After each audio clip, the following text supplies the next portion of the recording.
She froze the moment she heard his voice low, steady, unmistakably familiar, drifting through the half-open office door. The hallway around her was quiet, washed in the pale winter light that made every reflection on the glossy floor feel colder than it should. Emily stood there with her resume clutched against her chest, breath unsteady, as if the years she had tried to outrun had suddenly caught up to her feet. She hadn't heard that voice since the night that had changed everything, the night she left without a word, carrying more fear than she could name. And now, here it was again, calm as ever, belonging to a man who had once seen her more clearly than anyone else, and the man who would decide whether she got the job that could save her life. It didn't make sense a woman who had held her father through every medical crisis, who had rebuilt herself more times than she could count, now standing frozen like a frightened girl. But sometimes, the past doesn't knock. It just walks back into the room. If you've ever faced a moment you thought you'd left behind and felt your heart remember before, your mind could then, this story may feel painfully familiar. Let's begin. Emily's fingers hovered over the metal door handle, trembling in a way she couldn't quite control. The hallway was too quiet, too bright, the kind of sterile corporate brightness that showed every line on her face, every hour of sleep she had lost over the past year. She tried to steady her breath, but it caught in her chest the moment she heard the voice drifting through the closed office door, a deep, steady baritone, a voice she had prayed she would never hear again. Daniel Reeves. The sound traveled through her like a cold current, sharp and paralyzing. For a moment, she felt as if the carpet beneath her shoes shifted, as if the whole 20th floor tilted under the weight of memory. She hadn't heard that voice in years, not since the night she still carried inside her like a bruise she didn't let anyone see. She closed her eyes and told herself she had misheard. There must be dozens of men in this building, dozens with deep voices, polished tones, quiet authority. But the minute she took a slow breath and let herself listen, the truth settled in with quiet certainty. The man behind that door was the one she had walked away from before dawn, the one she never dared to look back at. A soft hum of elevators echoed down the corridor, far off. A printer clicked. Somewhere behind her, a receptionist typed quickly, rhythm steady as a heartbeat. Everything felt normal, except for the chaos rising in her chest. This had been her last shot, her last interview, the one she needed more than she cared to admit. The bills had stacked up. Her father's medication costs had climbed again. Her savings had vanished months ago. She had told herself she just needed one steady job to keep the world from falling apart. But she hadn't expected this to stand outside the office of the man she'd once trusted with too much, even if only for one night. She forced her eyes open and looked at the glossy surface of the glass door. Her reflection stared back at her, a woman of 40, tired around the eyes, hair pulled neatly into a low twist, makeup light but carefully done. She'd practiced her answers. She'd rehearsed everything she meant to say. She'd believed she could impress whoever sat behind this door. She just hadn't imagined it would be him. A muffled laugh came from inside the office Daniels. She recognized the slight rasp, the warm lift at the end. It hit her harder than she expected. She stepped back, suddenly lightheaded, her hand stopping just short of touching the door. Not him, she thought. Anyone but him. But the universe rarely consulted her plans. She pressed her back gently against the wall, as if the cool paint could steady her. She counted to 5, then to 10, waiting for her lungs to cooperate. She knew she should walk away. She knew she didn't have the emotional armor for this. But rent was due. Her father's nurse had called that morning to mention a new medication adjustment, and the truth was simple. She couldn't afford to run anymore. A soft click echoed from behind the door. The handle shifted. Emily straightened instinctively, smoothing the front of her navy blazer, ignoring the heat rushing into her face. A young assistant stepped out, holding a clipboard. "Ms. Harper?" she asked gently. Emily swallowed, her throat tight. "Yes. He's ready for you." The assistant smiled, unaware that her words had just shattered whatever thin balance Emily had left. Emily's heart hammered against her ribs. There was no more time to think, no more seconds to gather herself. She wasn't prepared, she wasn't strong enough, she wasn't ready to face the man who had once held her like she mattered. But she stepped forward anyway. The assistant pushed the door wider. Emily forced her legs to move. The carpet muted her footsteps as she crossed the threshold, each step feeling strangely loud inside her body. And then she saw him. Daniel stood by the floor-to-ceiling window, one hand resting on the edge of his desk. Sunlight fell behind him, outlining the broad lines of his shoulders, the streaks of silver in his dark hair. He turned at the sound of her entry, and for an instant her breath simply stopped. Recognition hit his face like a quiet shock. His eyes, a darker blue than she remembered, widened just slightly enough for her to know he felt it too. The past didn't stay buried. It rose up between them, silent but undeniable. "Emily," he said softly. Her name left his lips with a mixture she couldn't decipher: surprise, something like regret, something like ache. He didn't move closer. He just watched her, steady and unreadable. She felt the old wound open, raw as the morning she slipped out of his life. She managed a nod, though her voice refused to cooperate. She wished she could look anywhere but his face, but his presence filled the room, made the air heavier, made everything she had tried to forget rush back with painful clarity. He gestured to the chair across from his desk. Polite, professional. "Please, have a seat." She crossed the room slowly, each step measured, as if afraid the floor would give way beneath her. She sat, folding her hands to keep them from shaking. For a heartbeat, neither of them spoke. The quiet between them pulsed with everything unsaid. Emily lifted her eyes just enough to meet his. She expected coldness, distance, maybe even anger. But what she found was something far more complicated, something she didn't dare name. Her chest tightened as she tried to steady herself. She needed this job. She needed to survive this moment. But the question pressed hot against her ribs, impossible to silence. How do you look a man in the eye when he's the one you left without a word? Warm string lights glowed above her like small suspended suns, their golden reflections shimmering across the polished wood tables. Emily remembered standing beneath them, her hands wrapped around a glass of sparkling water she hadn't touched. The charity auction had been far louder than she preferred, laughter bouncing off high ceilings, conversations overlapping in a blur of confidence and ease she didn't possess. She had come only because her co-worker insisted, telling her it was good for people like you to get out once in a while, which felt like a polite way of saying she looked worn out. 36 hadn't sounded old back then, but the long nights caring for her father had aged her in ways she didn't like to admit. The soft shadows beneath her eyes, the stiffness in her shoulders, the way she often forgot the last time she'd done something purely for herself. She had spent most of that evening simply watching others, hoping no one would notice how much she wanted to go home. Still, she had lingered under those lights, drawn to their warmth the way a tired traveler seeks the corner of a quiet room. "You look like you're trying to disappear," a voice had said behind her. She turned quickly. Daniel Reeves stood a few feet away, a gentle half-smile on his face.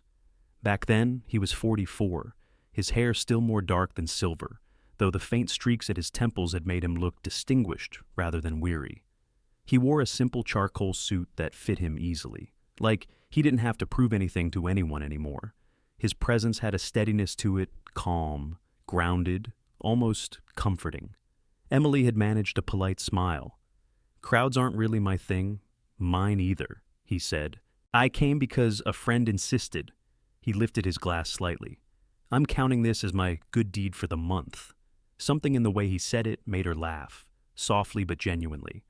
And she was startled by how long it had been since a laugh came that naturally. He didn't ask intrusive questions or stare too long. He just stood nearby, not crowding her space, waiting for her to breathe comfortably again. After a moment, he nodded toward the charity stage.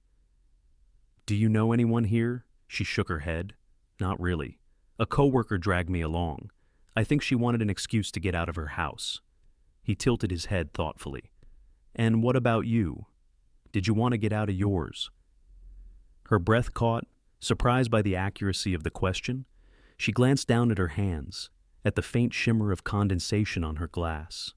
Some days, she said quietly, some days I forget what that even feels like. The noise of the room faded slightly as he leaned an inch closer, not enough to intrude, but enough that she felt the sincerity in his posture. That sounds heavy, he said. She didn't know why she answered him the way she did. Perhaps it was the lights, or the soft piano playing in the background, or the simple fact that he looked at her like she wasn't invisible. I take care of my dad, she said. He's not well. Most nights it's just me and him. I think I forget who I was before all this. Daniel didn't respond right away. He nodded once, slowly, as if absorbing something fragile. That's a lot for one person, he said. I'm glad you stepped out tonight. She felt her eyes warm unexpectedly. His kindness was simple, unforced. She didn't trust it at first, but he stayed by her side as the evening went on, talking when she wanted to talk, falling quiet when she needed quiet. They found a small corner table away from the noise, where time seemed to loosen its grip a little. They spoke about books, about the city, about the small things that made up their days. He asked questions like he truly wanted to hear the answers. She hadn't felt heard like that in a long time.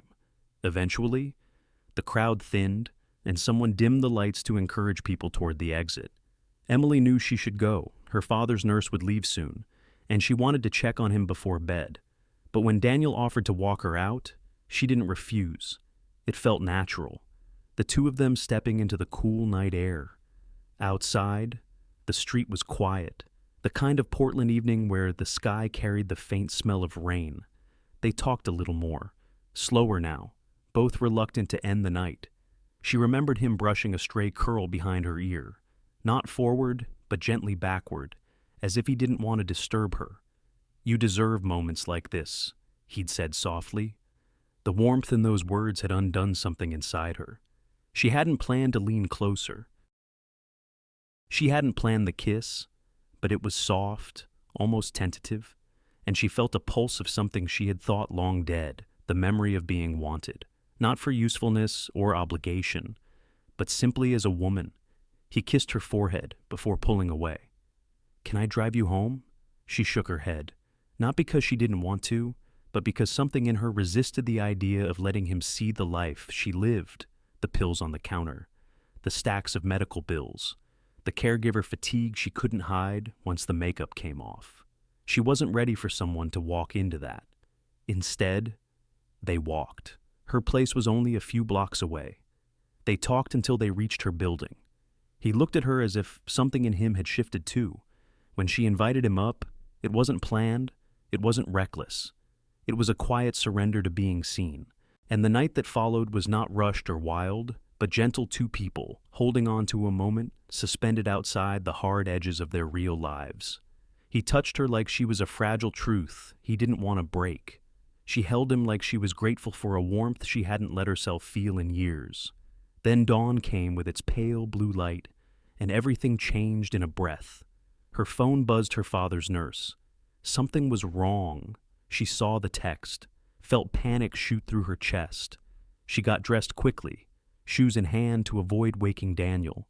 She paused at the doorway, heart racing, one last look at him, sleeping peaceful, unaware of the storm hitting her life again. She slipped out, the hall cold around her, sunrise softening the edges of her shadow as she hurried away. She didn't leave a note. She didn't look back. And in the years that followed, she tried hard not to ask herself the question that now returned with a sharper ache. What had it cost Daniel? When he woke to find her gone. Some mornings, Emily wondered if her life had shrunk into a collection of overdue bills, pill organizers, and cold takeout boxes stacked on the edge of her sink. Those stacks used to embarrass her. Now, she barely noticed them. They were simply part of the landscape she moved through, like the worn carpet in her small apartment, or the rusted mailbox that clung stubbornly to the wall outside her door. She woke most days with a heaviness she couldn't quite name, a weight that lived somewhere between her chest and her spine.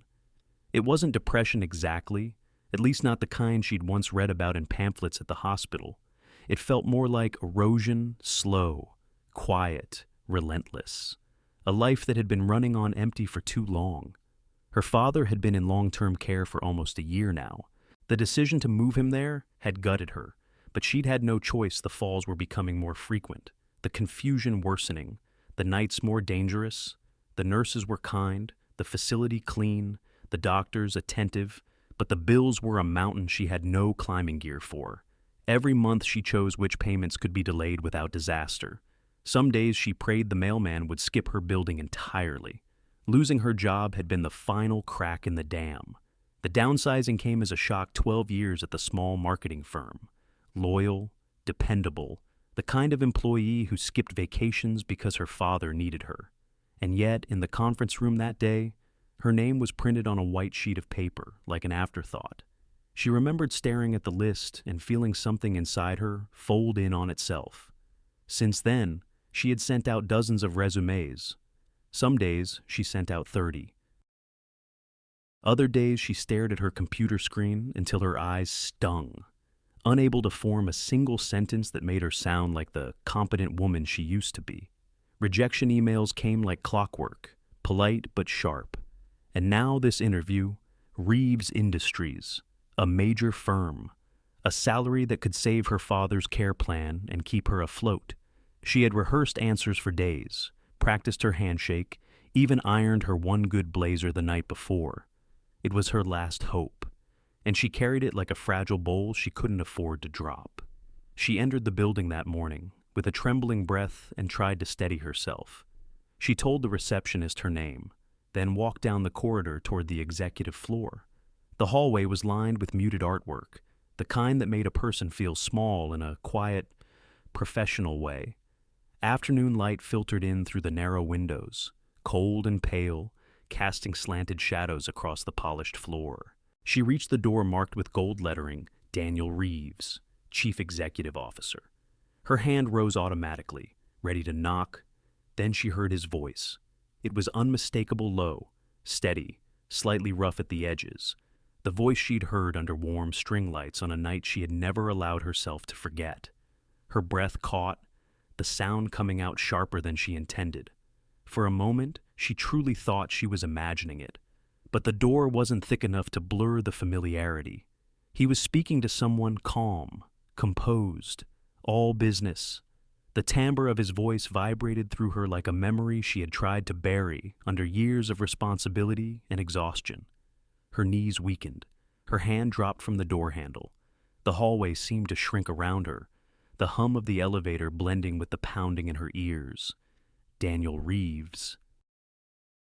Of all places, of all buildings in the city, of all the companies she could have applied to in desperation, this was the one that had responded, and she, blinded by panic and exhaustion, had not connected the name.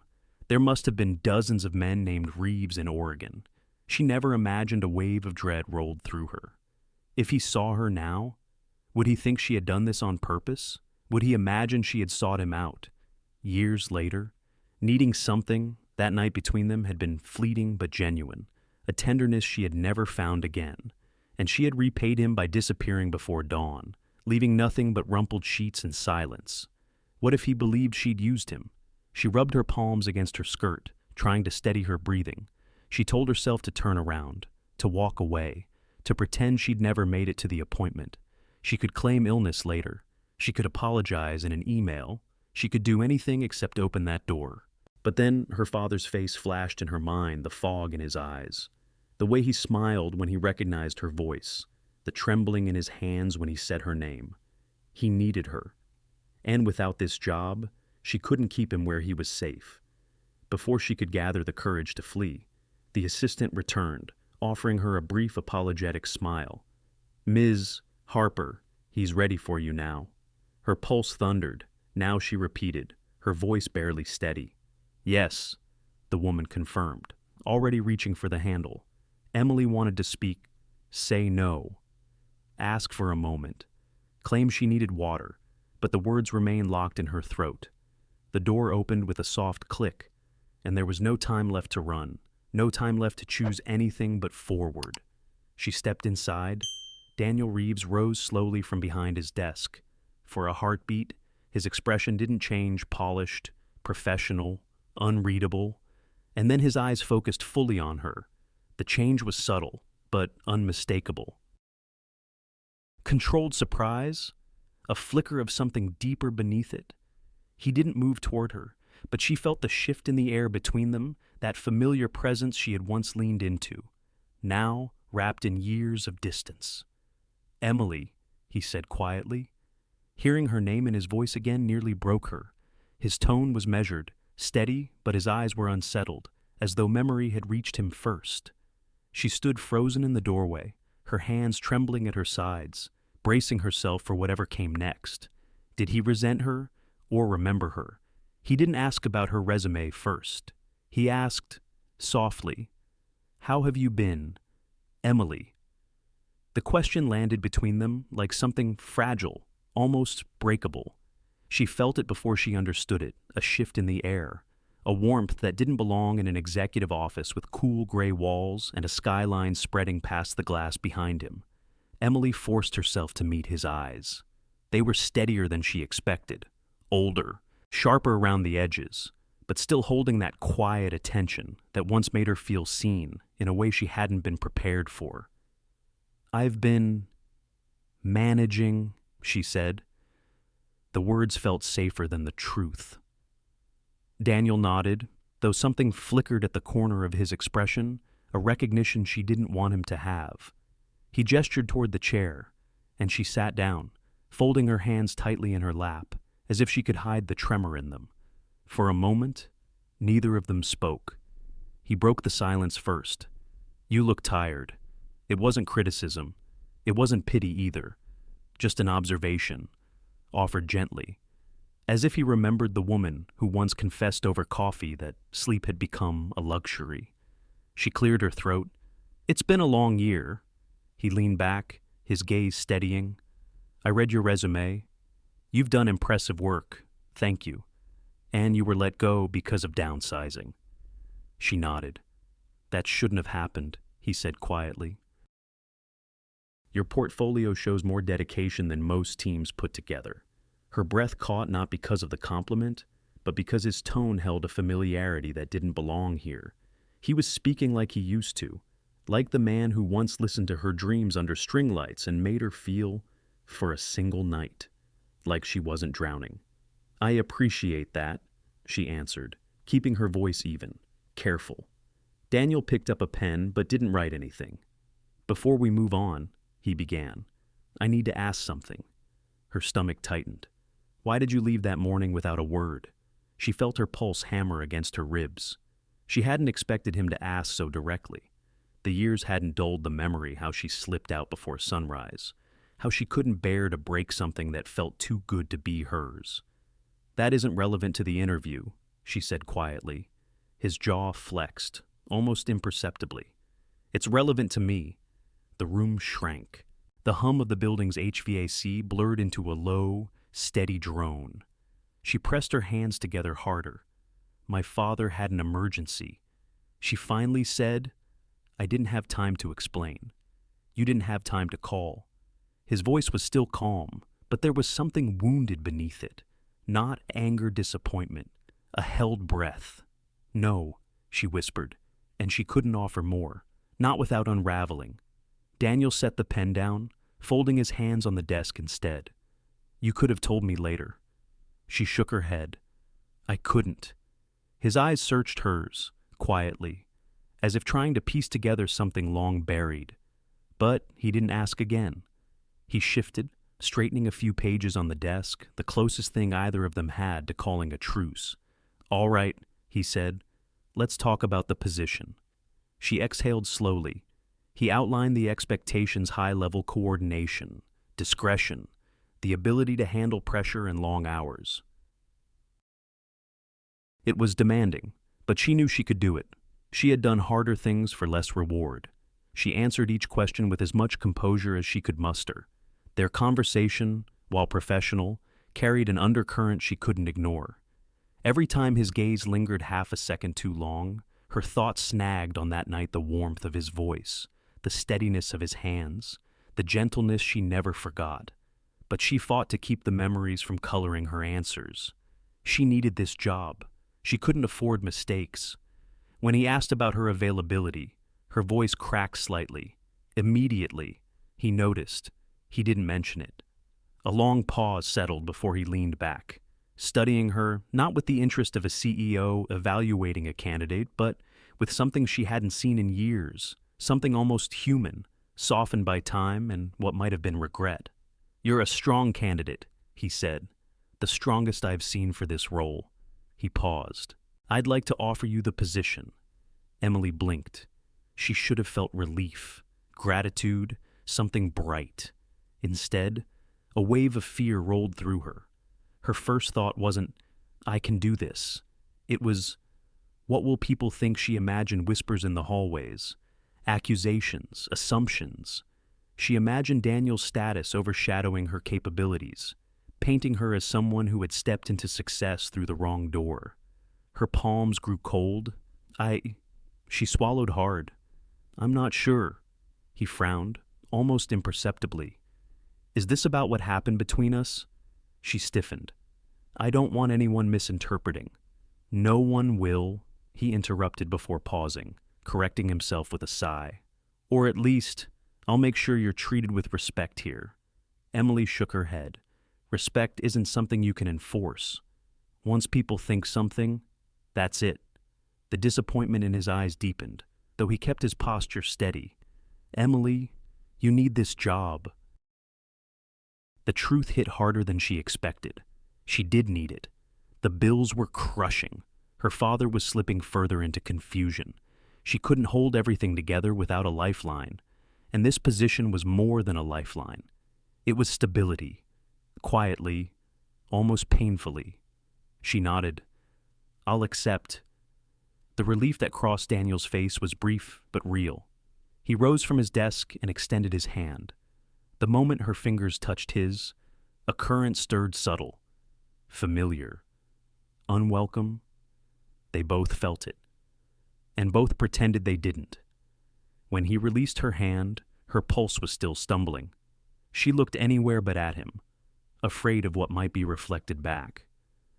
"Welcome to the team," he said, voice steady but a shade too soft. Emily stepped back toward the door, feeling the air shift behind her like a held breath she couldn't place.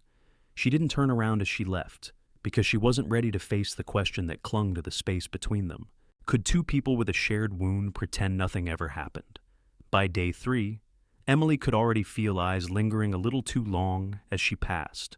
Not openly, not enough for anyone to accuse someone of rudeness, but enough for her to sense that something about her arrival had shifted the air inside Reeves Industries.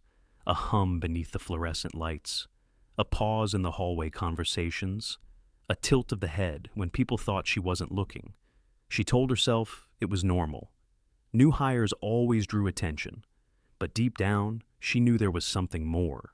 Something that settled uneasily between her shoulder blades as she walked from her desk to the copy room with a stack of folders pressed tightly against her ribs. Her workspace sat just outside Daniel's office, a sleek desk with polished edges and a high-backed chair that felt far too expensive for her. She caught her reflection in the computer screen that morning, tired eyes, hair pulled back too neatly, a blouse that was one wash away from fading.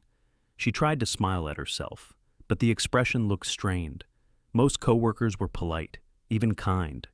A few stopped by to introduce themselves, brief handshakes, quick welcomes, and offer to clarify scheduling systems or point out the nearest supply cabinet. Their friendliness felt genuine enough, though she noticed the way some of them glanced at Daniel's door while talking to her, as if measuring the distance. But Lauren Shaw was different. Lauren was the director of operations, a woman in her mid-40s with a sharp wardrobe and sharper presence, tall, posture perfect, heels clicking with the confidence of someone who'd spent years proving her worth in rooms that weren't designed to welcome her. She didn't smile when she first approached Emily's desk. She didn't even pretend to. "So," Lauren said, crossing her arms lightly, You're the new assistant. Emily stood, offering a cautious smile. Yes, Emily Harper. I know, Lauren replied. Her gaze moved from Emily's shoes to her face. Not in a cruel way exactly, but appraising, calculating. You came highly recommended. Emily blinked. I wasn't aware there was a recommendation involved. One corner of Lauren's mouth twitched, not quite a smirk. There usually is. Emily couldn't tell if it was a warning or an observation. Lauren walked away without another word, leaving behind the faint scent of expensive perfume and an aftertaste of something unsettled. Throughout the morning, Daniel kept a careful distance. He passed her desk twice, once on his way to a meeting and once returning from one, offering a neutral good morning each time. His tone was steady, professional, his expression polite. He didn't linger, didn't let his gaze hold hers longer than appropriate. And yet she felt the weight of the space between them, a balanced distance held to deliberately, like someone carrying a fragile glass full of water and refusing to spill a drop. By lunch, she was exhausted in ways she hadn't anticipated. Emotional tiredness settled in her bones. She carried her salad into the break room and found it empty, the air humming with the faint buzz of old fluorescent bulbs overhead. A small fridge hummed in the corner. The coffee machine gurgled to life and then sputtered out with a wheeze, as if even it felt overworked. Emily sat at the round table in the middle, picking at her food. The room felt colder than the hallway. Or maybe that was her imagination. She wasn't sure anymore. She tried to steady her breathing, tried to remind herself this was a good opportunity, the kind people dreamed of, a steady salary, benefits, stability, a chance to breathe again, maybe even sleep without feeling like she was failing someone. But the whispers she had felt earlier clung to her thoughts. Do I even belong here? Can people smell the desperation on me? Do they think Daniel hired me because of... That night, the memory flickered, unwelcome. She forced it back down. The door swung open, and Lauren stepped inside, heels striking the floor with precise authority. She walked to the sink, rinsed a mug, and set it on the drying rack without looking at Emily. For a moment, Emily hoped she might leave. Instead, Lauren turned. So, she said, voice casual, how's your first week going? Emily offered a small smile. Still learning. Everyone's been helpful. Has he been helpful? Lauren asked, tilting her head. Daniel. Emily froze. He's my supervisor. He's been professional. Professional. Lauren echoed softly, as if tasting the word. She tapped her fingers on the counter, slow and deliberate. Good. That's good. Emily sensed a shift small but unmistakable. A hint of something sharper beneath the surface. I just hope, Lauren continued, that things stay professional. Around here, people sometimes confuse attention with favor, and favor with something else. Emily swallowed. I'm not sure what you mean. I'm sure you do, Lauren said softly, almost kindly. Men at Daniel's level, they're under scrutiny. Everything they do gets magnified, especially when they make unusual hiring choices. Emily felt her pulse spike. Unusual, Lauren gave her a sympathetic look that didn't reach her eyes. You'll understand soon enough? She moved to leave, pausing only when she reached the door. With a soft sigh, she added, just be careful not to give anyone the wrong impression. Something inside Emily tightened a coil of hurt, confusion, and a flicker of anger she wasn't ready to name. She kept her voice steady. I was hired for my skills. Lauren's smile sharpened. Of course. That's what everyone will say. But around here, perception becomes truth faster than you think. And then, she was gone. The break room door swung shut with a thud that echoed through the dim, flickering space. Emily sat there, salad untouched, hands trembling slightly around her fork. She stared at the laminate tabletop, its surface reflecting the fluorescent lights in a harsh, uneven glow.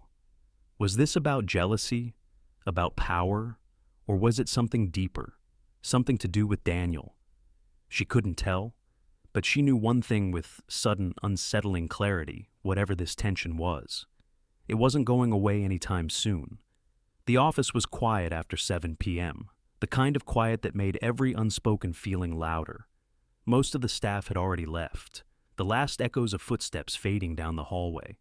The floor-to-ceiling windows reflected the city's evening glow, a wash of gold and deep navy stretching far beyond the glass. Emily stood at the long conference table, sorting through a pile of documents, trying to focus on the words on each page rather than the man seated just a few feet away.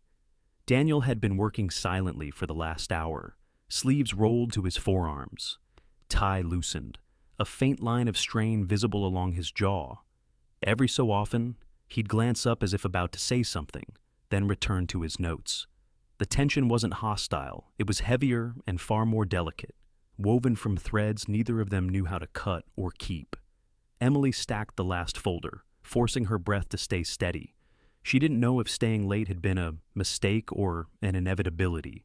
She only knew that something had shifted these past few days, an awareness, a whisper of closeness, and tonight felt like standing too close to a fire she wasn't sure she had the strength to walk away from. "You don't have to stay any longer," Daniel said gently. "I can finish the rest." She shook her head. "I said I'd help organize the files for tomorrow's briefing. It's fine." He watched her for a moment, then nodded. "All right." The quiet stretched again, filling the room like a tide creeping higher. After several minutes, Daniel closed the folder in front of him, leaning back in his chair. "Emily," he said softly, "can I ask you something?" She hesitated, fingers tightening on the edge of the table. "That depends," she said, trying to sound light. "It's about back then." Her heart dropped, her hands stilled. He continued, voice quieter now. "You said your father had an emergency. I believe you, but the way you left, the silence afterward." He paused, like choosing the right words required more effort than he expected. "It hurt more than I thought it would." Emily felt the sting of those words settle somewhere deep. She didn't know how to answer. Not at first. She looked toward the window instead, at the blurred glow of headlights moving along the street far below. "I wasn't running from you," she finally said, letting the truth come up slowly, carefully. "I was running from everything else. My father's health was declining. My job was falling apart. I felt like I was failing at every part of my life." She swallowed, her voice soft. "That night with you, it felt too kind, too good. I didn't think I had the right to want anything more." Daniel rose from his chair, not quickly, but with a kind of quiet purpose. He walked around the table and stopped a few feet from her. "You could have told me," he said, not an accusation, just a sadness he didn't try to hide. She looked up at him then, unable to pretend her composure was intact. "I didn't have the strength," she whispered. "I thought disappearing was easier for both of us." A faint breath escaped him. It wasn't. Her pulse pressed hard against her ribs. The room felt too still, like the air itself was listening. She stepped backward instinctively, needing space, but her back met the cool glass wall. Daniel stopped just short of reaching her, but he didn't step away either. The faint reflection of the two of them shimmered in the glass. Two shadows angled toward each other, as if drawn by gravity. She could feel the warmth of him from where he stood. Too close, too familiar. "Emily," he said, her name sounding different, waited. "I never forgot that night." She closed her eyes for a moment, the truth of that settling over her like a hand on her shoulder.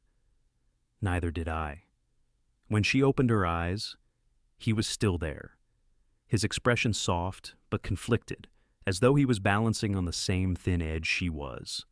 Their breathing synced without meaning to. A quiet pull formed between them, old, real, and terribly tempting. His hand lifted slightly, as if he wanted to touch her cheek, then stopped in the air, fingers curling back toward his palm. "Daniel," she whispered, her voice trembling. "We can't." "I know," he murmured. "I know." But he didn't move away. The inches between them thinned. Her chest rose sharply as his gaze dropped for a moment toward her mouth, then flicked up again. meeting her eyes with a raw honesty she hadn't seen since the night they met. The city lights glimmered through the window behind her. Her reflection and his wavered in the glass. Two shadows leaning in, two people trying not to remember how it felt to be held, wanted, understood. Her breath hitched. He leaned forward a fraction, a breath, a heartbeat not touching her, but close enough that she felt the warmth of him against her skin. Her fingers tightened at her sides, nails pressing into her palms to anchor her. For a suspended second, it felt like the world outside the glass had stopped moving. Then Daniel exhaled slowly, pulling back before their lips met. The absence of him was immediate, a small ache, sharp and clear. He stepped away, running a hand over his jaw. "I won't cross that line," he said, his voice low but steady. "Not unless you wanted it, and not while you work for me." His restraint, his respect, made her chest ache in a different way. Softer, deeper. "I didn't mean to," she began. "I know," he said. But his eyes held something she didn't know how to answer. Something warm, something patient, something she wasn't ready to name. Silence settled between them again, gentler this time, but no less heavy.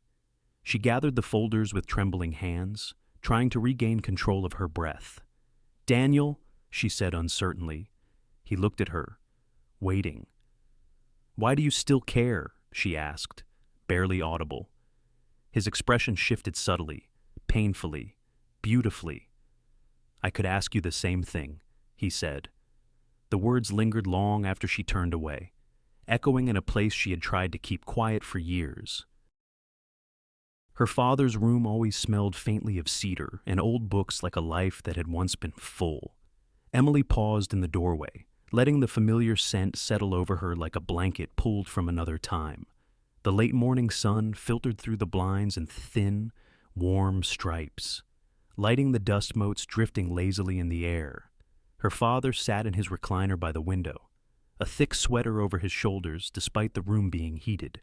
His hands, once steady and sure, rested loosely on his knees. When he looked up at her, his eyes warmed slowly, like a lamp flickering back to life. "There she is," he murmured. "My Emily."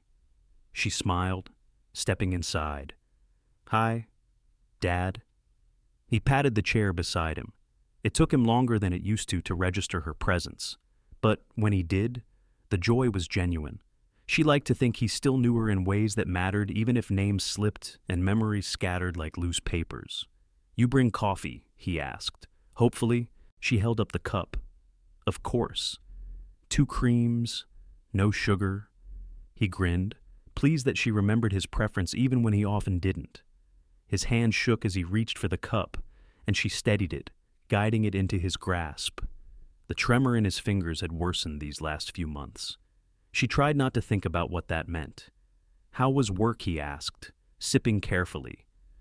"Good," she said, settling beside him. "Busy. You always said you liked being busy." She nodded. "It helps." He studied her face longer than he usually could. There was a clarity in his gaze today, a rare sharpness that made her sit a little straighter. "You look tired." She exhaled softly. Long days. But the truth was deeper, a tangle of long nights, unspoken questions, and the quiet ache of being wanted in a way she was afraid to touch. She didn't mention Daniel. The thought alone made her chest flutter unpredictably. Her father set his cup down on the side table, the handle clinking against the wood. "I met someone today," he said. Emily smiled gently. "Oh, who was that?"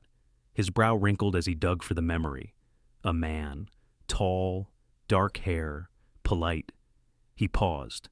The kind man from that night. Her breath stilled. That night. It had been years ago. A moment of connection she had tried to bury beneath responsibility and guilt. How on earth would her father remember? She turned toward him slowly. "Dad?" "What do you mean?" He stared out the window, watching the bare trees sway in the wind. "You came home very late," he said quietly. "Your hair smelled like someone else's cologne. I asked if you met someone, and you said it was nothing." His voice softened, but you smiled in a way I hadn't seen in a long time." Emily swallowed the sting behind her eyes. She had forgotten that moment, forgotten how transparent she had been when she was younger, exhausted, desperate for something tender. "His name was Daniel," her father said suddenly, surprising her with the detail. "Daniel Reeves." He blinked slowly, unsure. "That sounds right?" Emily's chest tightened. "How did you remember that?" He touched the side of his head, tapping lightly. "Some things stay, even when the rest wander off."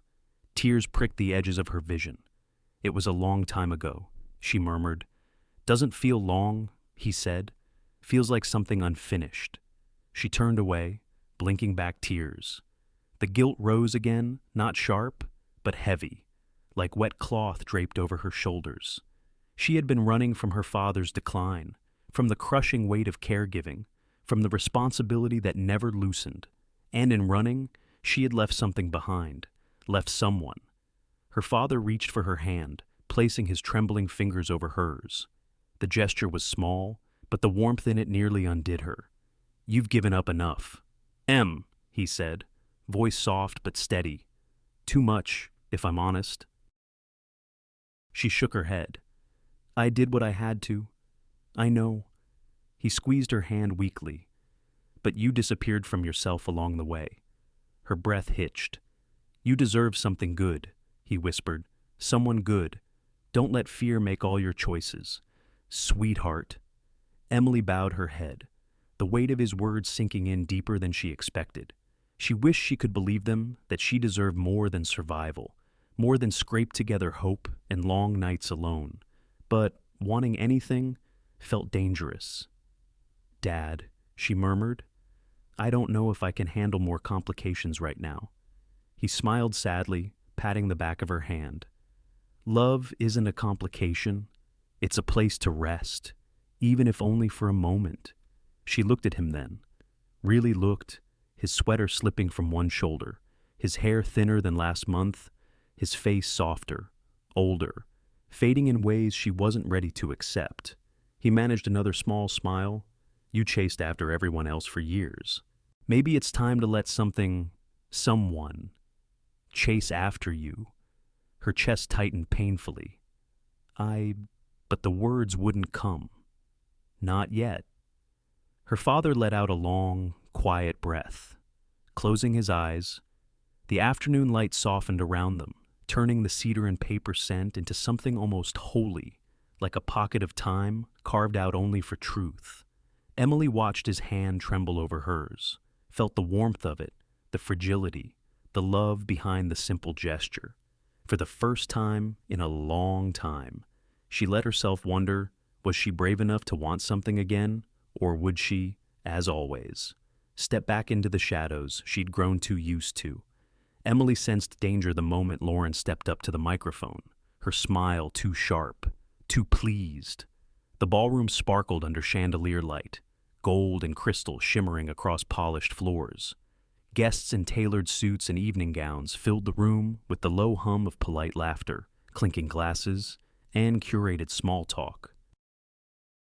But Lauren stood at the center of it all with a kind of brightness that felt less like light, more like a blade. Emily shifted her weight near the back of the room, holding a tray of materials she'd been helping distribute for the fundraiser. She wasn't required to be here, but Daniel had asked the staff to attend if they could. She hadn't wanted to come. Evenings like this reminded her too much of the life she never quite fit into, yet she told herself that showing up was part of rebuilding her confidence. Now she wasn't so sure. Lauren tapped the microphone lightly. "Good evening, everyone. Thank you for supporting our annual Community Partnership Fund. Tonight, we celebrate not only generosity, but good judgment." The room chuckled politely. Emily stiffened. Something in Lauren's tone carried a hint of performance, a slow tightening of the stage lights around an unknowing target. Daniel stood near the front table, shoulders straight, expression focused on Lauren. Emily could see the faint tension in his jaw. Barely visible, but there, a small slideshow screen behind Lauren flickered to life, preparing for the next segment. Emily felt her heartbeat quicken. Lauren continued. "As many of you know, Reeves Industries takes pride in promoting talent based on merit, professionalism, and integrity. Another polite wave of applause. Emily's palms began to sweat. And sometimes, Lauren added, with a tilt of her head, it's inspiring to see fresh faces rise so quickly, especially when their connection to leadership is strong. A ripple of unease passed through the front tables. Emily felt heat crawl up her neck. Then, the screen behind Lauren lit up. A photo appeared grainy, warm-toned, unmistakably intimate in the way candid moments often were. Emily recognized it instantly, taken years ago at that charity auction under string lights. Before dawn, before everything fell apart. In the picture, she and Daniel were dancing.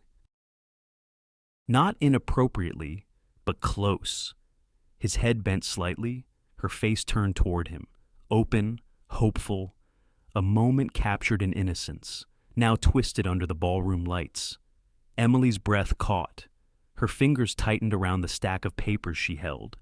Lauren smiled sweetly at the crowd. "Isn't it wonderful," she said, "when life brings two people together twice, once socially, and now professionally?" A murmur spread through the room, soft, sharp, unmistakably judgmental. Emily felt her stomach drop. Noise swelled around her. A few guests whispered behind hands. Others looked between her and Daniel, as though solving a puzzle with only one possible answer. Daniel stepped forward slightly, face pale under the warm lights. "Lauren," he said, voice low but firm. "That's enough." "Oh, I'm merely celebrating connection," Lauren replied, her words dripping with false innocence.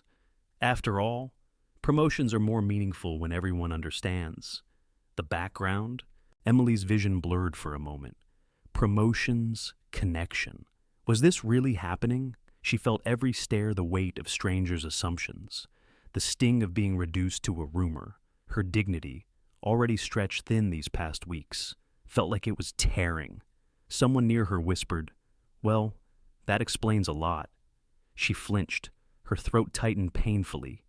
Across the room, Daniel tried again. "Take the picture down. Now."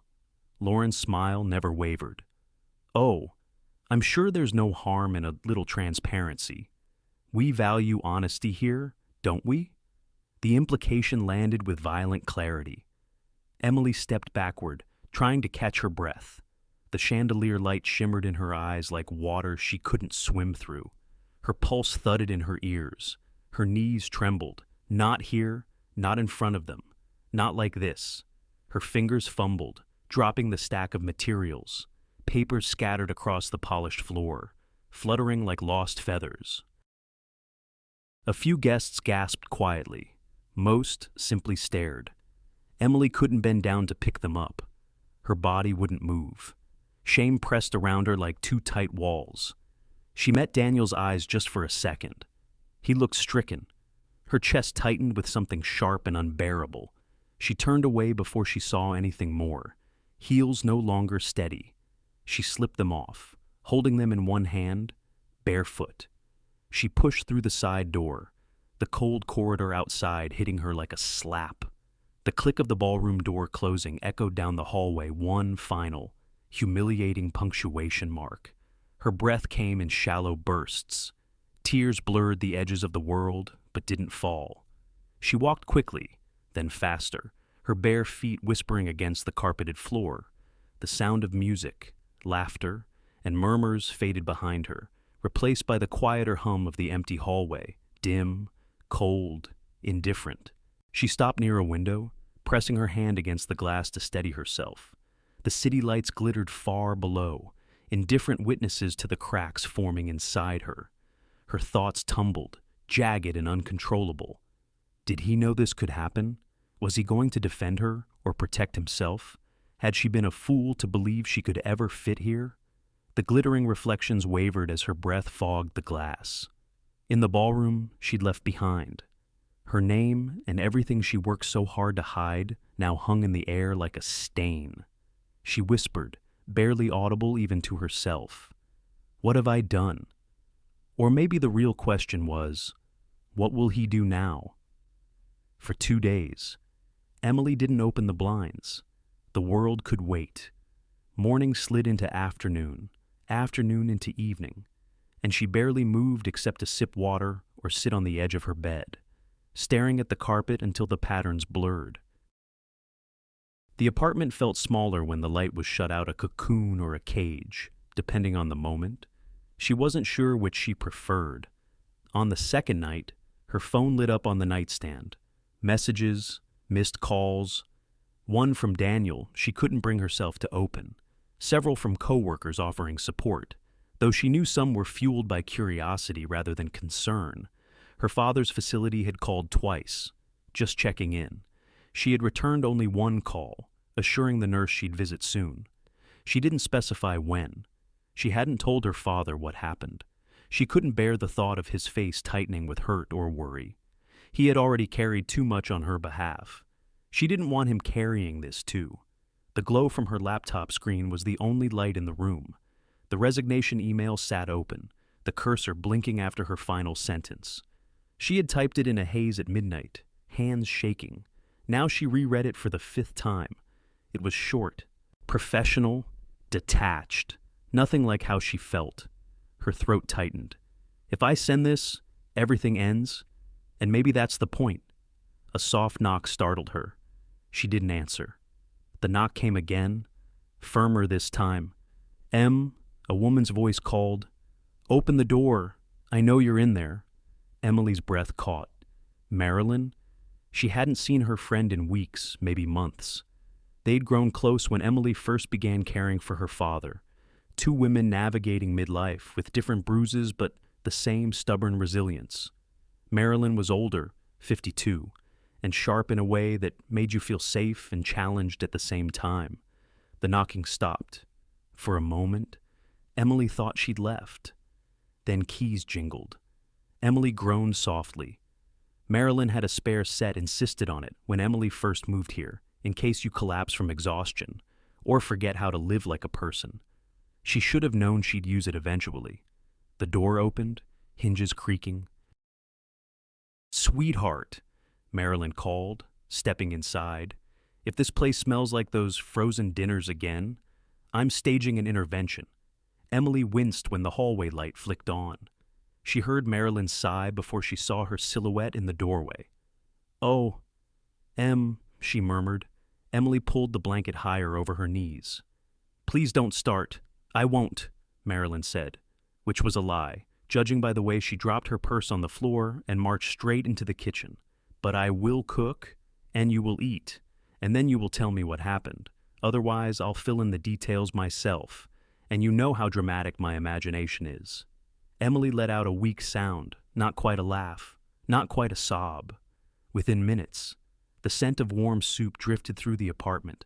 Marilyn returned, carrying a bowl and a glass of water. She set them on the nightstand and sat beside her on the bed with a slow, deliberate gentleness. Emily wiped her face. She hadn't realized she'd been crying again. Marilyn brushed a thumb across her cheek. "There she is. My girl."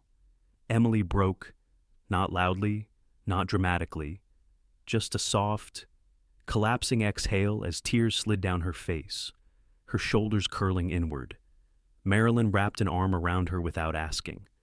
"There we go," Marilyn whispered. "Let it out. You've been holding your breath for too long." It took Emily several minutes before she could speak. When she finally did, her voice cracked. She told Marilyn everything: the fundraiser, the photo, the whispers, the humiliation that clung to her skin like cold ash. "This is why I don't belong in places like that," Emily finished, ashamed. "I'm too old to chase careers that don't want me. Too tired to fight women like her. Stop." Marilyn cut in gently. Emily blinked. "You're not too old for anything except other people's nonsense." Marilyn smoothed her hair like a mother might. "You're exhausted, not finished. There's a difference." Emily looked down at her hands. "What if I don't have the strength to start over again?" "You do," Marilyn said simply, "because you've survived things much harder than a cruel woman with a microphone." The words landed with unexpected weight. Emily drew a shaky breath. I sent my resignation. I figured.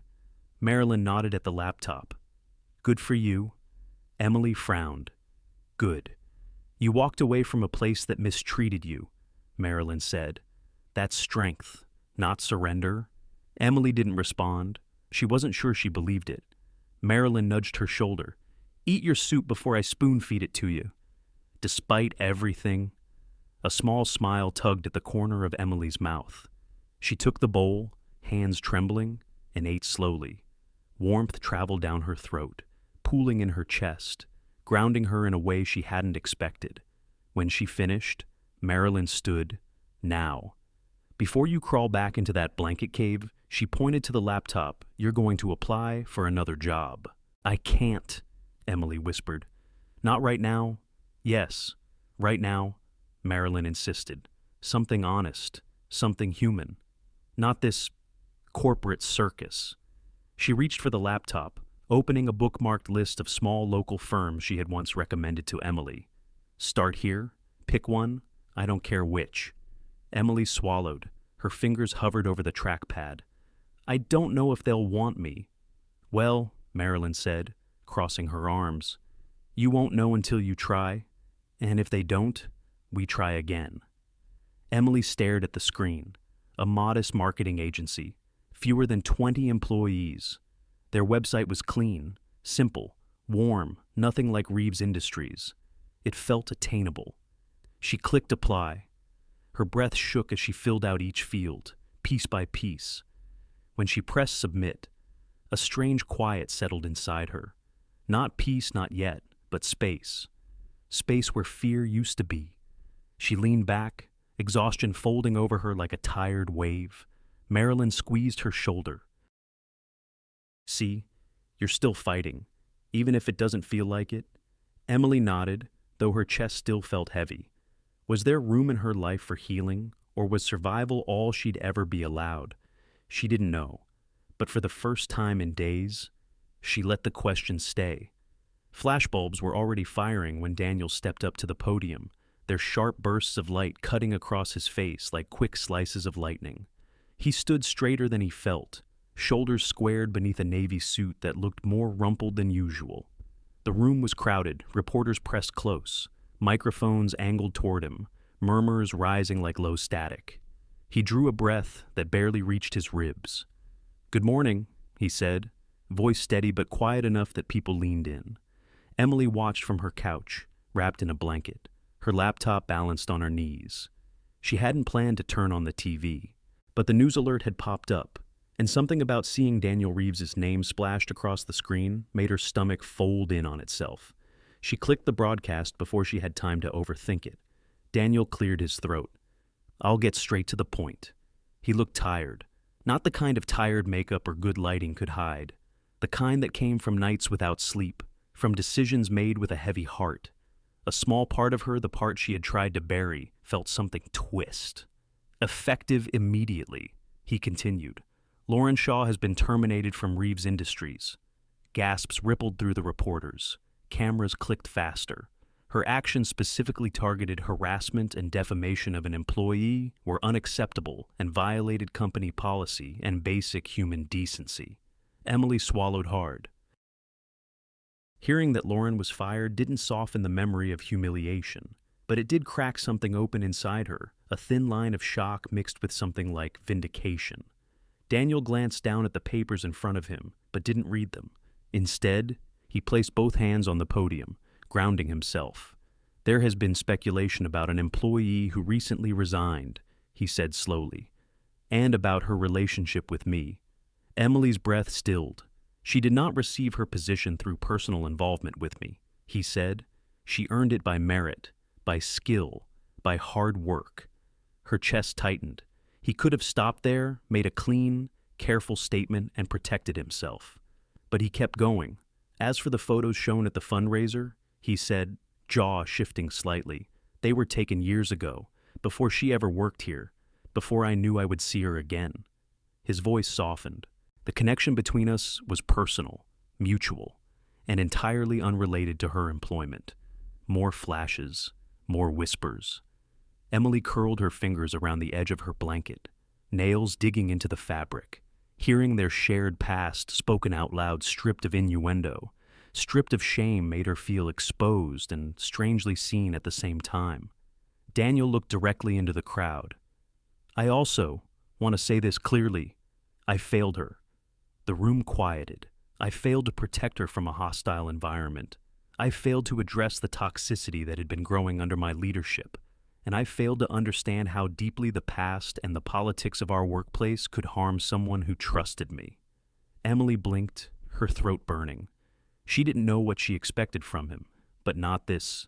Not public accountability, not vulnerability. My reputation can withstand scrutiny. He continued. Hers shouldn't have had to. She didn't ask for this. She didn't cause this. And she deserved better from me. For a moment, he looked older than 48, worn around the eyes, shadows deepened by stress, yet the steadiness in his voice held. A reporter raised a hand. Mr. Reeves, are you admitting to a romantic relationship with this former employee? Daniel didn't flinch. I'm admitting to the truth, he replied, which is that two people met years ago and cared for each other, and that when they met again under professional circumstances, we both tried to stay appropriate. He inhaled deeply. But I'm not here to dissect feelings. I'm here to correct lies. Another reporter shouted. Are you concerned about backlash? About investors, about your board? He hesitated only a heartbeat. I'm concerned about decency, he said. About doing the right thing. He paused, something aching in the silence.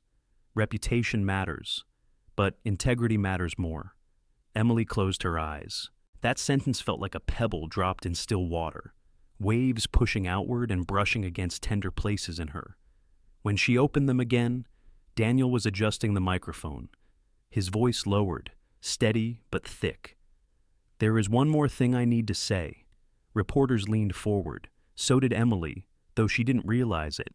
I hope she's listening, he said, because I owe her honesty. Emily's breath caught in her throat.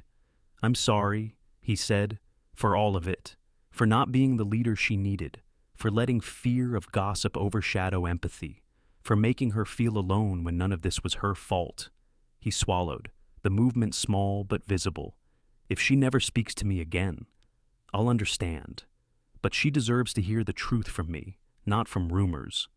He stepped back from the podium, the flashbulbs exploding once more, casting brief, harsh light over his tired eyes. Emily shut her laptop slowly, fingers trembling. Was this redemption, or another way to pull her back into something she had barely survived? She wasn't sure. She only knew the question wouldn't leave her. Not tonight. Not anymore. Emily arrived early, the bell above the cafe door chiming softly as she stepped inside. Rain still clung to her coat, dotting the fabric with darker circles. She moved to a small table near the window, where the soft winter light fell in a muted square across the wood, her hands wrapped around the warm paper cup, absorbing heat she couldn't quite feel. The coffee was untouched, every few seconds. She looked toward the door. She'd rehearsed what she would say on the drive over. Something balanced, something sensible. But now, sitting in the quiet hum of the place, the faint hiss of the espresso machine, the low murmur of strangers, her thoughts scattered. Her pulse flickered with the kind of nervousness she hadn't felt since she was a girl waiting outside a school counselor's office. The bell chimed again. Daniel stood in the entryway, rain on his shoulders, breath visible in the cold air behind him. He spotted her instantly, and for a moment, just a moment, he looked relieved enough that she felt it all the way across the room. He walked over slowly, almost cautiously, as though afraid she might disappear. Hi, he said, voice roughened by exhaustion. Hi. Her voice barely made it out. He sat opposite her, his coat still damp, and rested his hands on the table. They didn't reach for hers. They didn't reach for anything. They simply lay there steady, patient, waiting. Neither spoke at first. The quiet wasn't awkward. It was heavy in a different way, full of things they both needed to say, but were afraid to break open too quickly. Finally, Daniel exhaled. Thank you for meeting me. She nodded. I wasn't sure I would. I know. He glanced at her cup. You haven't touched your coffee.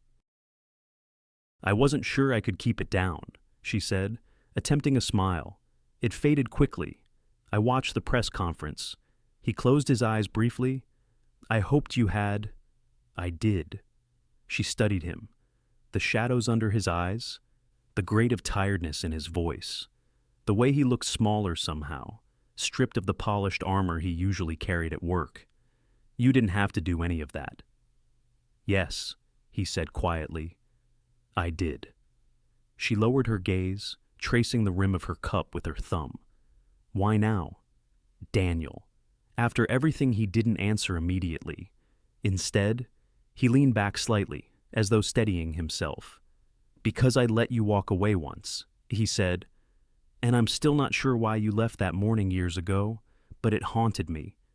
And when it happened again, when I realized you were leaving because you felt unprotected, unseen, his voice dipped. I couldn't let that be the story of us. The word us made her chest tighten. She wasn't sure she was ready for that word, not with its weight, not after what had happened. I didn't leave because of you, she whispered. Not then, and not now. I left because life was too much, and because I didn't know how to hold something good and something painful at the same time. He nodded slowly, absorbing her words like a man who'd been starved for them. My dad needed me, she continued, voice trembling, and I kept thinking, how can I want anything for myself when he can hardly remember what day it is? How can I take risks? How can I let someone in when everything else feels like it's falling apart? He didn't interrupt.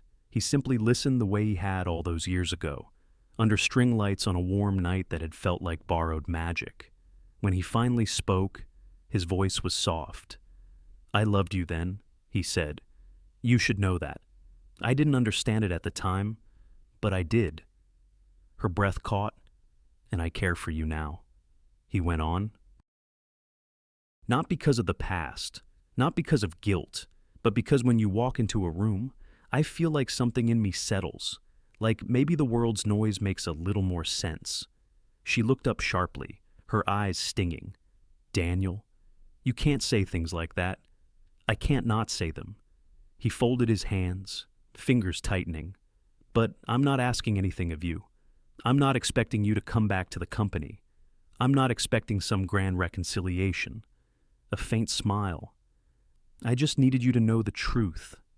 My truth.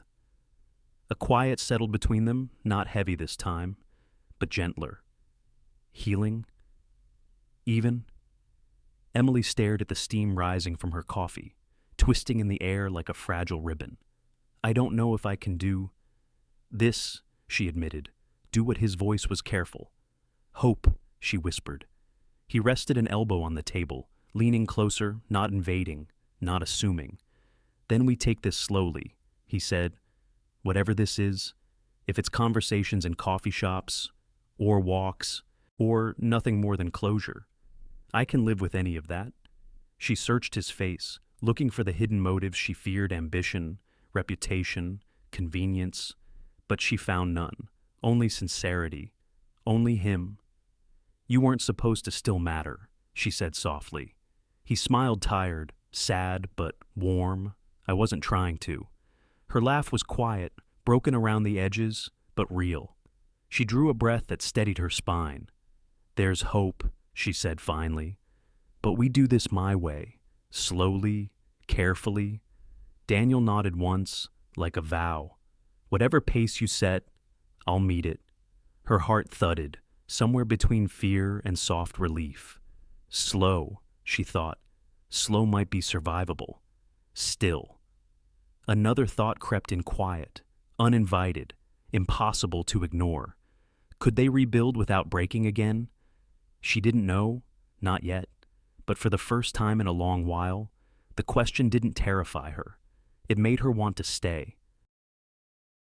The first day in her new office at Riverbend Creative felt strangely peaceful. Emily stood in the doorway for a moment, breathing in the quiet. The space was small, nothing like the glass-walled, high-rise rooms she'd hurried through at Reeves Industries, but sunlight spilled across the wooden floors in a soft, unbroken sheet. A single fern sat on the windowsill, its leaves gently stirring in the draft from the vent. It felt human, warm, like a place meant for rebuilding. She set her bag down and let her fingers glide across the smooth desk. The last few weeks had been a slow climb, paperwork, training, learning new systems, finding her own rhythm again. Yet, standing here, she felt steadier than she had in years. Not triumphant, she wasn't looking for that. Just steady enough to breathe. Her computer booted up. A dozen small tasks waited. But for once, the sight didn't drain her. She pulled her chair in and got to work. By mid-morning, she was deep in a client proposal, her mind moving with an ease she hadn't felt in a long time. When her new manager, Dana, stopped by, she looked genuinely impressed. "You're quick," she said with a smile. "We're lucky to have you. Lucky to have you." The words warmed Emily in a place she'd forgotten existed. At lunch, she walked the tree-lined street outside the office. Riverbend was quieter, humbler, and it fit her. The air smelled faintly of roasted coffee from the cafe down the block, and the river, wide and slow-moving, shimmered between gaps in the buildings. She stopped on the pedestrian bridge, resting her palms on the cool railing. The water below flowed in measured ripples. Unhurried, her phone vibrated. A text from Daniel. "Thinking of you. Hope your day goes well. Nothing more, no pressure, no requests, just a simple offering of presence." She typed back, "Thank you. It's a good day so far." 3 dots appeared, then disappeared. He didn't reply. She appreciated that. He was really trying to let her set the pace. That evening, she found him waiting across the street from her building, hands in his coat pockets, shoulders softened by the cold. He wasn't close enough to assume anything. He simply stood by his car, scanning the sidewalk until he saw her. "Hi," she said as she approached. "Hi." He looked relieved again. It had become a quiet pattern. "Walk." She nodded. They fell into step, moving down the sidewalk lined with maple trees bare from winter. The amber streetlights cast elongated shadows behind them. "How was the first day?" he asked. "Good," she said, then added softly, "Really good. I'm glad." His smile reached his eyes, tired eyes, but warm ones. They walked without rush. Sometimes they talked about her project, about his nephew's birthday last weekend, and sometimes they didn't. The silences between them were easier now, no longer tense, just unpolished pieces of something new. She was learning how to stand on her own again, and he was learning how to stand beside her without leaning too close. At dinner the next week, she watched him listen to her describe a client presentation. There was pride in the way he watched her pride, not possession. She noticed the difference. It mattered.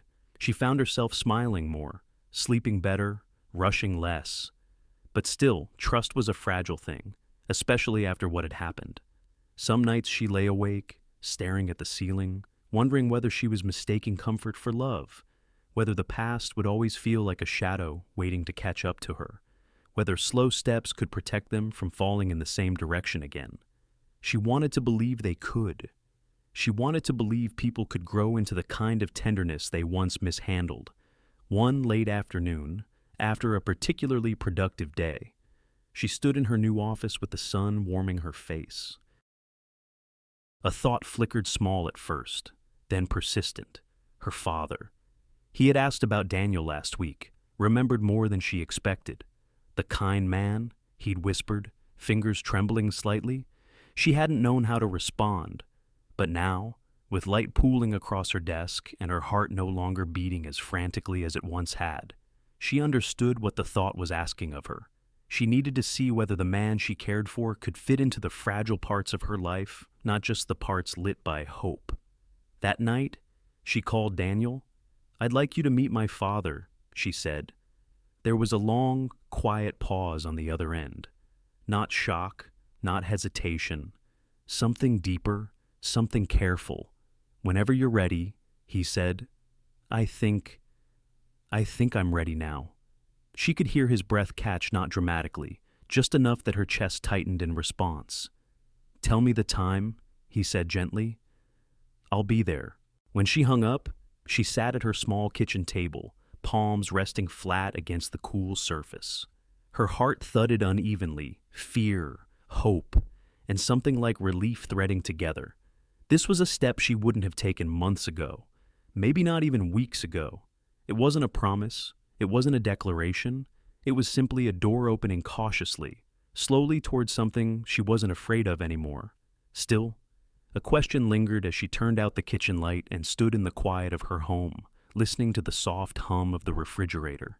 Could love grow slow and steady after so much pain? She didn't know.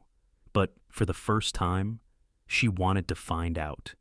Her father's eyes softened the moment Daniel stepped into the room, as if some old kindness had drifted back to him through a fog he could no longer name. Emily watched from the chair beside the bed, the late afternoon sunlight falling in a thin stripe across her knees. The nursing home always felt too still at this hour, the hush in the hallways, the muted beeping from distant stations, the quiet shuffle of nurses changing shifts. But today, the stillness held something different, something expectant. Daniel paused just inside the doorway, uncertain for the first time since she'd known him. He held a small bouquet of blue asters, her father's favorite, though Daniel couldn't have known that. Or maybe he did. Maybe he had remembered something she once said on that long-ago night, without either of them knowing it mattered. "Mr. Harper?" Daniel said softly. "It's good to see you again." Her father smiled, frail but genuine. "You're the fellow from the lights," he said, voice raspy, as if recalling a memory by touch instead of sight. Emily felt her breath catch. The lights, the charity auction, the soft golden bulb strung across the courtyard. The night she hadn't expected connection and found it anyway. Her father had met Daniel only briefly back then, but even now, with names slipping from him daily, he remembered the feeling. Daniel stepped closer, placing the flowers in a vase on the bedside table. Her father's hand twitched toward him, slow and trembling. Daniel noticed and gently clasped it. "You were kind to my girl," her father murmured. The words hit Emily in a place she hadn't protected. She looked down, pretending to adjust the blanket on her father's legs. But her throat tightened, the air too thick to swallow. She wasn't ready, she thought she was. But she wasn't. Daniel eased into the chair beside hers, his voice low. "I'm glad she let me come," he said. Her father studied him for a long moment, or perhaps it only felt long because Emily couldn't breathe. Then he nodded, as if settling something inside himself. "You care for her," he said. Daniel didn't look away. "More than I can say." Emily's fingers tensed in her lap. She felt exposed, as though her heart had been placed on the thin cotton sheet in front of them. Her father's eyes drifted toward her, softer than she'd seen in weeks. "Emily," he whispered, "you've carried too much alone." She felt tears rise, fast and unwelcome. She blinked them back, but the room blurred anyway. "Dad, it's fine," she said. "You don't have to let an old man speak." His voice was weak but steady. "You deserve someone who sees you, not just someone you take care of." Her breath shook. She wanted to argue, to remind him how many nights she'd spent at his bedside, how every decision she'd made had revolved around his well-being. But none of that changed what he was saying. None of it changed that he was right.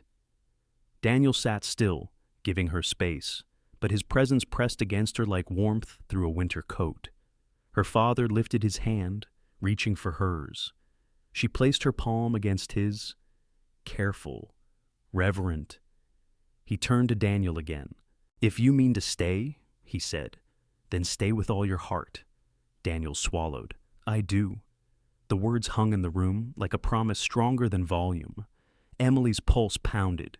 She hadn't expected the moment to feel like this, like the door she'd been holding closed was suddenly too heavy, her arms too tired to brace it any longer.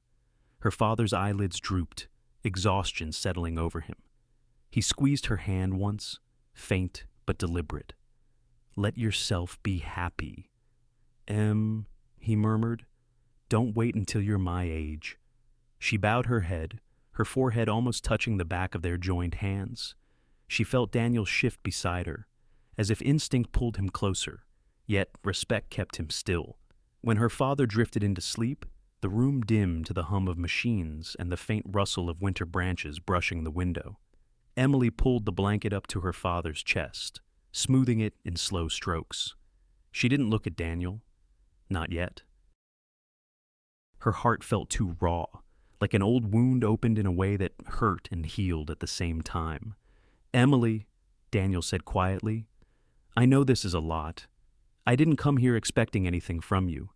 I just needed you to know I'm here, not because of guilt or nostalgia, because I want a life with you, a real one, whatever pace you choose, whatever shape it takes." His voice didn't shake, but something in it trembled, something she hadn't heard before, not even on the night lit by string lights. Vulnerability, hope, fear, even. She finally looked at him. His eyes were steady, yes, but unguarded. And in that unguardedness, she saw the truth: he was risking more than reputation. He was risking his heart. Her own heart pulled toward him, like it had been waiting for permission. But permission had to come from her.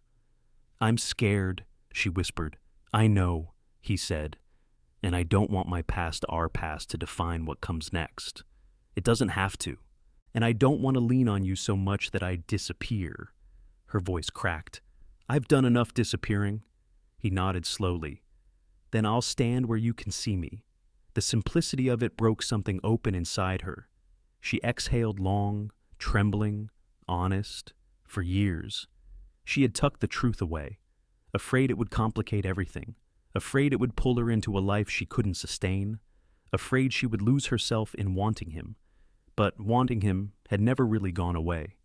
She reached for his hand, just lightly at first, as if testing the weight of the choice. His fingers curled around hers, gentle, patient. "Daniel." Her voice was barely above a breath. "I never stopped caring." He inhaled sharply, the sound small but unmistakably full. Her father shifted in his sleep, the blanket rustling.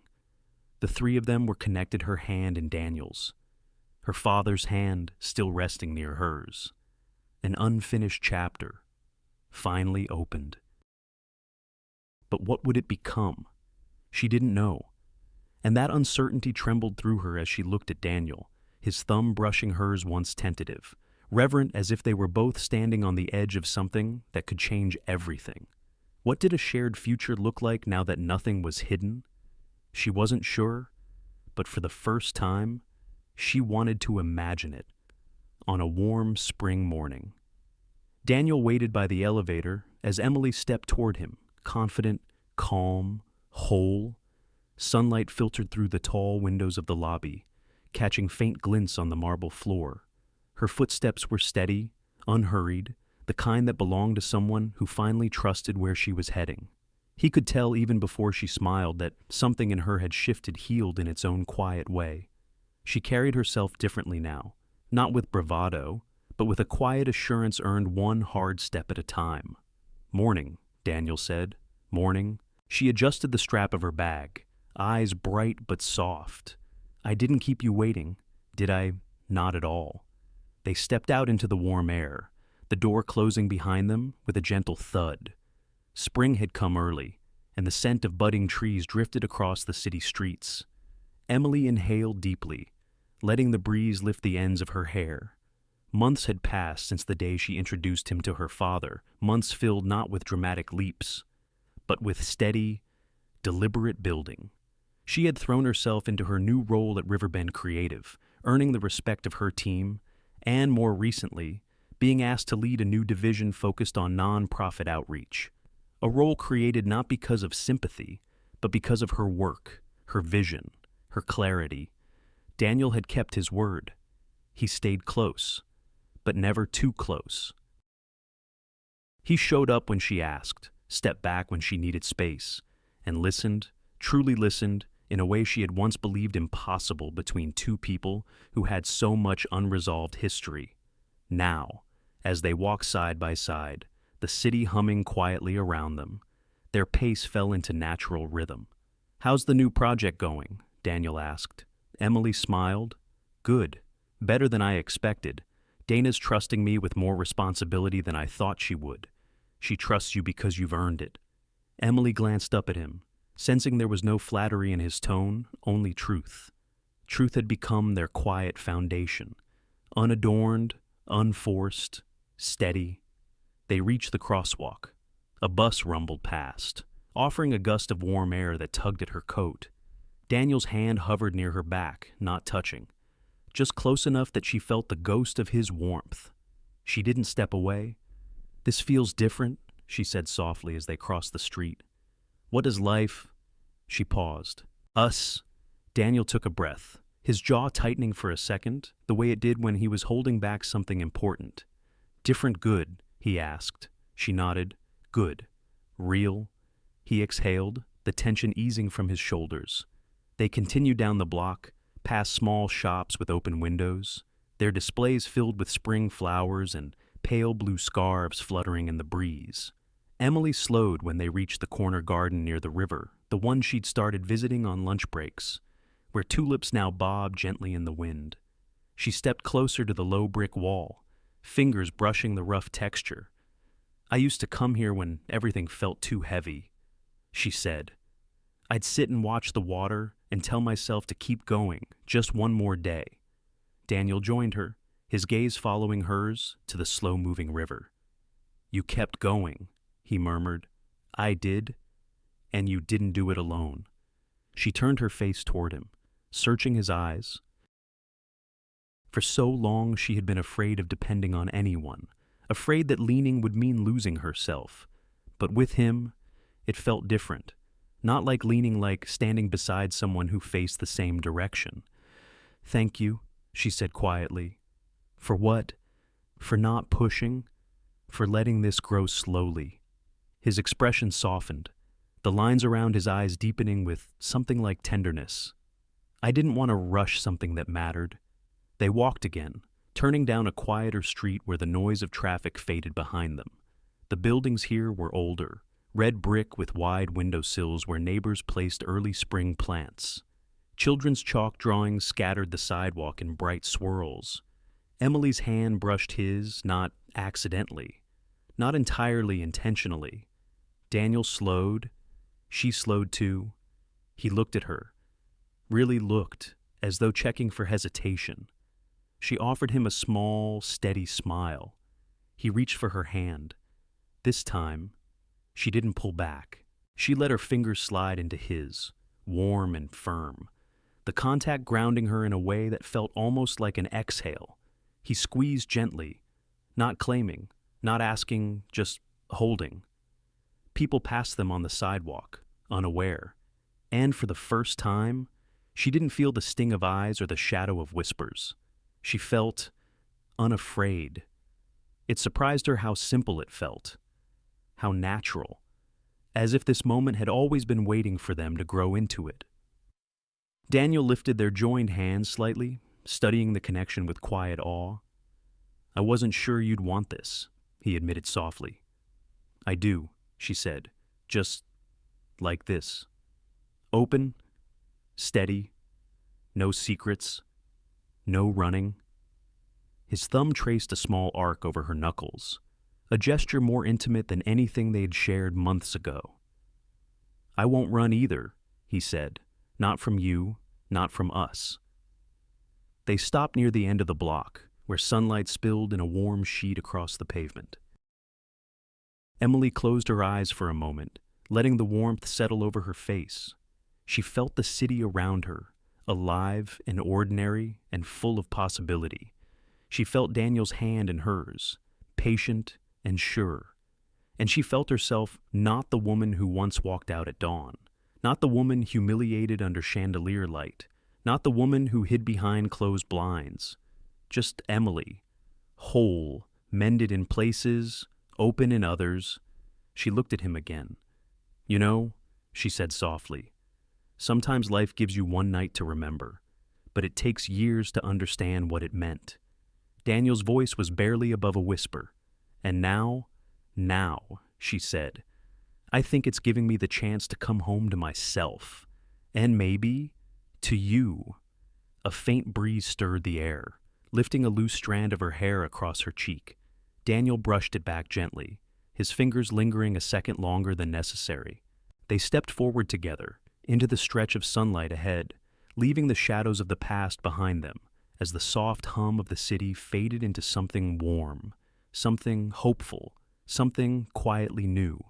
Sometimes, healing begins where we least expect it, in the quiet moments when life finally slows down, enough for us to hear our own heart again. We spend so many years holding things together, caring for everyone else, carrying responsibilities that no one sees, and somewhere along the way, we forget that we, too, deserve gentleness. One of the quiet truths this story carries is that second chances don't always arrive wrapped in grand gestures. Sometimes they come as a steady presence, a soft conversation, or the courage to let someone see the parts of us we've kept hidden. And sometimes the bravest thing we can do is simply not run, not from love, not from ourselves, not from the life that's finally reaching back for us. Another truth is this: it's never too late to choose a different way of living, to stop shrinking, to stop apologizing for wanting more, to step out of old shadows and into a light that doesn't demand perfection, only honesty. If you've ever felt tired or lost or uncertain of your worth, may this story remind you that tenderness can return, even after long winters, and when it does, you are allowed to open the door. Thank you for spending this time with the story. It means more than you know. Your presence here reminds us that there are still people who listen with their hearts open. If this story touched you even a little, as simple like share or subscribe helps these gentle moments reach someone who might need them tonight. Wishing you warmth, strength, and a quiet peace as you go on with your day.